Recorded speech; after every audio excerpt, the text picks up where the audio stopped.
Alright, we're about to go see the Smile movie. Let's see how this goes. First, I gotta back out of this parking lot. And yeah, then make sure I parked in a tight spot here. So let's make sure that this isn't going to be. Hey, what's up, wonderful people? It's me. I'm still debating whether I should say my name on this video, because I know most of you do not know me or care, so I'm not going to go into that. But let's talk about what I'm doing today. Yeah, I'm going to go see.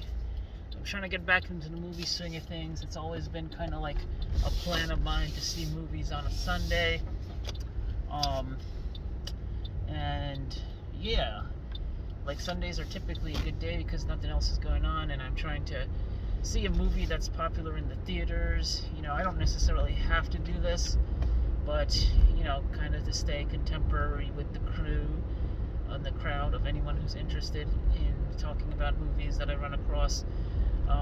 Yeah, I can watch and have my commentary ready. So I don't know anything about Smile. I just know it's a horror movie, and it's going to be.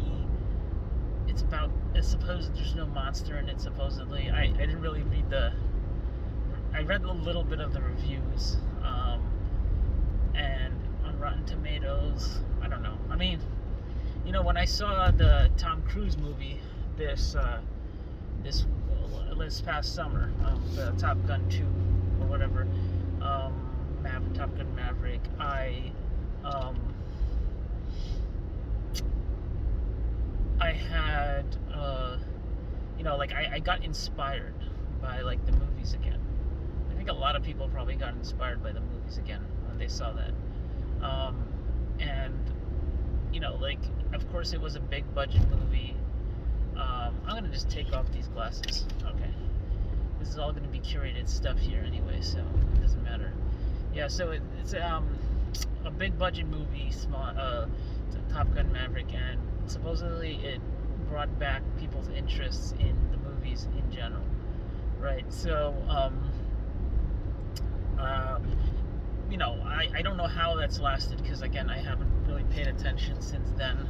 It's been months now since that movie came to the theaters, and again, it was great. It had sort of a recall to that, in my opinion, to that movie magic that used to be present in movies of the time when I was growing up. But the thing is, I guess overall, I still did feel, even though it was a great movie, and many people say that it was still kind of a relic in a way, and I guess that was part of the purpose of, you know, the way it was designed to be, but it felt like it was a kind of forced relic, right? Like I could, you know, we knew we were no longer in that time period of movies anymore. And I could also be talking crap because once again, I'm not a movie buff, and I'm definitely not, you know, in sync with movies. But around this time of year, I do like to go see movies anyway.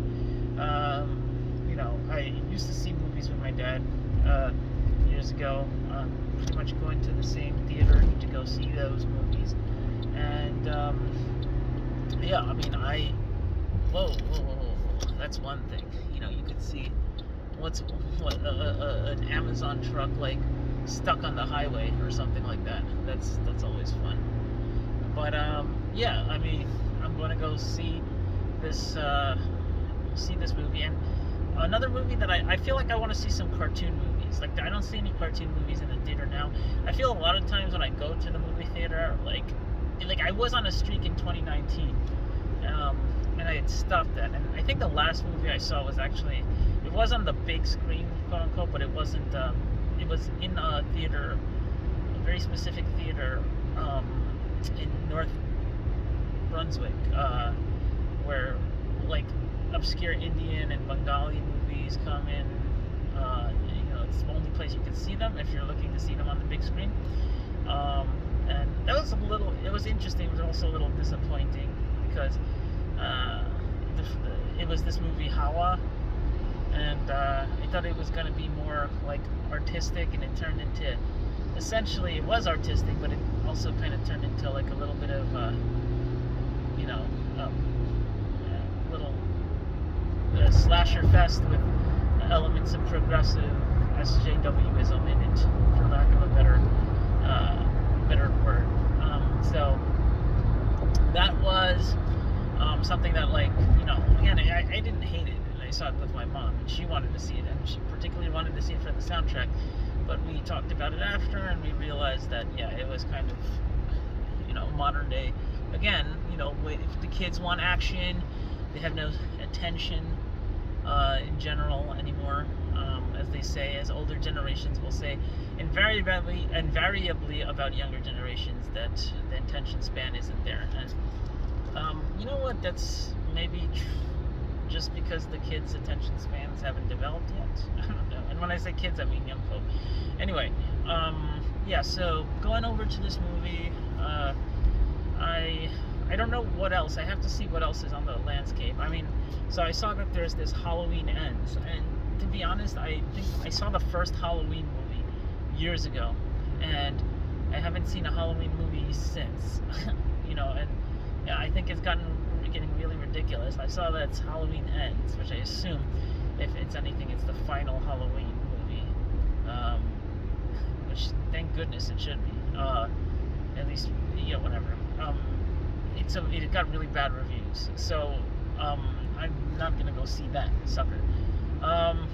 But yeah, and right now I haven't really done my reading of movies, so I'm just gonna talk about older movies that are amongst my original favorites. So Event Horizon is a pretty great movie.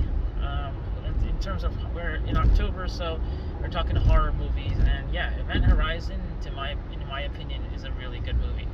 I liked it because, well, later on I learned more about relativity, and like the theory in the movie about black holes like being a gateway to another dimension of hell or something, which at that time, when I first saw it, I was like pretty young. I was interested in physics, and that it was kind of like, I remember when watching it, like opening that mental door to me, to like be like spookified by like the possibilities of black holes. So I kind of wish I stayed with studying part of my interest in black holes, like, is obviously is inspired by some fantastical thoughts about them, right?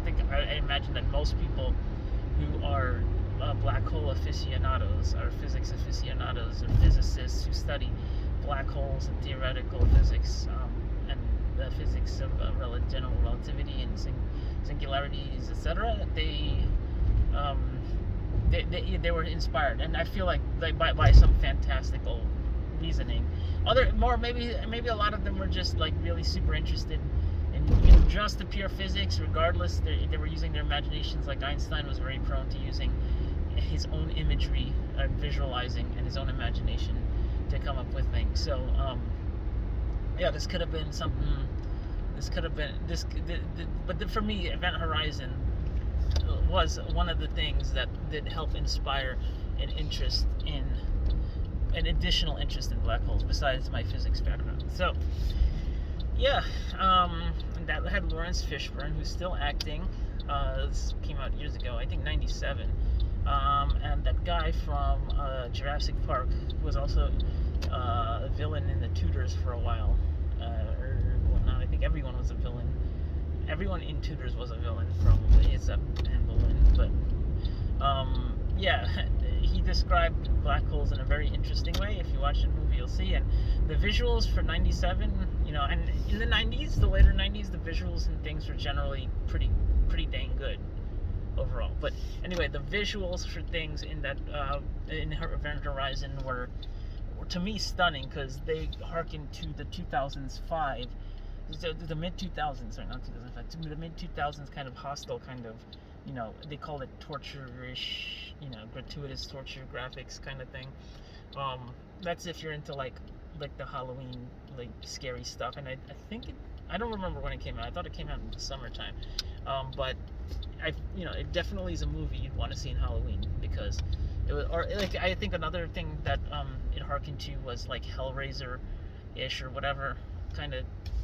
It evoked Hellraiser or Phantasm kind of vibes to it as well, which again I actually never saw Hellraiser, but I did see Phantasm, and that was a scary movie for sure. All right, so we are approaching the theater, and I'm about to park like far away from everybody, like I usually do, because that's the way I am. And the movie starts in a bit. I didn't get the tickets yet, but when I looked at the Fandango seat reservation thing, it looked like many tickets were open. And honestly, I'm the type of guy who's like, I'll watch a movie because it has some, it's in the zeitgeist or something, but like I'm not going to, I'm not gonna, if it's not doing well by popular standards, I'm not going to I'm not gonna like be like, oh my god, I can't watch it. Well, maybe I will. Like for Halloween, I don't know if I would watch Halloween even if it's popular, because it's such a, the franchise is so numbing to me at this point, and I never actually liked Halloween movies. Okay, so going into the movie, I'll let you know how it goes afterwards, and yeah, stay tuned. See you later.